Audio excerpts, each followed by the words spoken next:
a lot about the megafauna, the big creatures that are in trouble, but over 99% of life on Earth is smaller than your finger.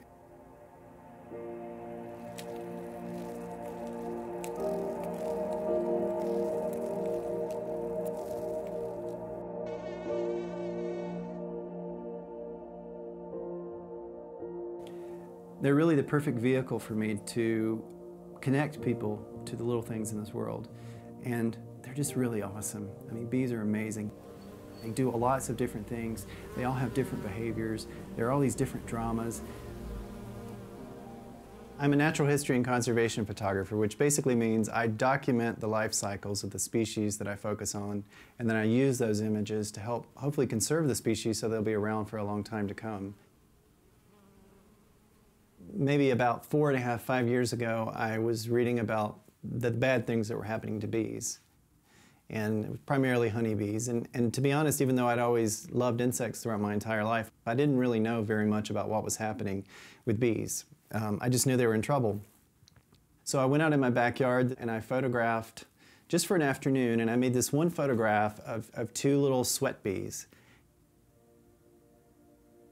And at the time, I had no idea what they were. I just knew they were really amazing. I'd never seen them before. And I brought that photo to some of my friends who were experts in insects, and they were having a little bit of trouble identifying what I had photographed. And that sort of stuck in my mind, and I began to think about it, and I thought, wow, this technique would be a great way to bind all of these photographers in different places working in their own locales together.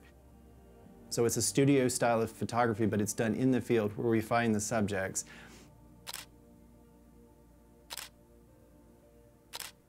Cool thing is, because the context of the background's taken away, something from South America is just as exotic looking as something from South Carolina.